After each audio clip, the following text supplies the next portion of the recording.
Hello students. अब देखो start करते हैं अपना अगला relation T R A R M R in perfect market. अब परफेक्ट मार्केट में क्या होता है, बहुत ज़्यादा very large number of sellers हैं और जो कि सेम प्रोडक्ट ही बेच रहे हैं, तो इसलिए जो प्राइस है वो सबका एक ही चलता है, यूनिफॉर्म प्राइस। यानी जैसे एग्जांपल कि कोई होलसेल की सब्जी मंडी है जहाँ पर कोई भी हम प्रोडक्ट ले रहे हैं, कोई भी ले सकते हो, कोई भी सब्जी, आलू ले लिया जैसे, तो उसका जो प्राइस है वो पर यूनिट पर किलो सेम ही लगेगा। एग्जांपल 5 रुपए किलो। यानी आउटपुट चाहे 1 किलो लें, 2 किलो लें, 5 किलो लें, जितना भी लें, प्राइस पर यूनिट जो है ये वो सेम ही लगेगा। तो एक टेबल बना के देखते हैं। आउटपुट कुछ भी ले लिया हमने, 1 2 3 4 ऐसे। प्राइस जो है वो 5 रुपए ले लिया हमने पर यूनिट।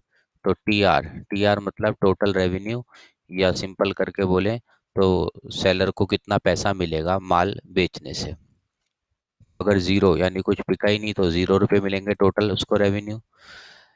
1 किलो माल बेचेगा तो 5 रुपए के हिसाब से 5 मिलेगा, 2 किलो में 10, 3 में 15 और ऐसे।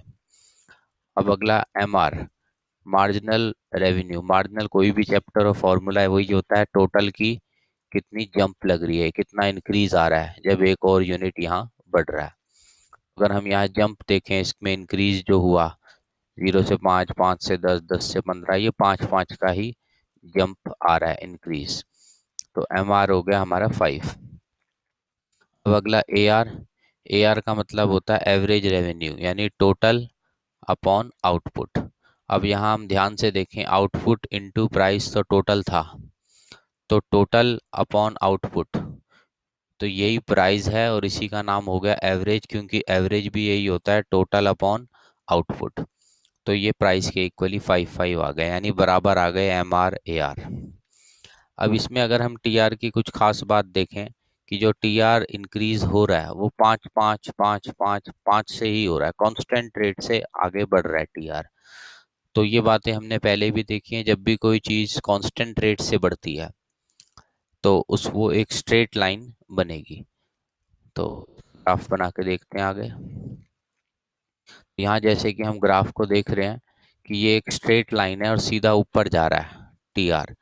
तो T R is increasing at constant rate, इसीलिए ये एक स्ट्रेट लाइन है फेसिंग अपवर्ड्स। और जीरो से स्टार्ट इसलिए हुआ क्योंकि अगर हमारी सेल जीरो है, यानी 0 पीस हमने बेचे हैं, तो जो हमें पैसा मिलेगा रेवेन्यू वो भी जीरो होगा, इसलिए जीरो से स्टार्ट। अब अगला एम आर और ए आर, यहाँ पे हमने देखा था बराबर हैं और वो भी एक कांस्टेंट अमाउंट है, 5 5 5 सब।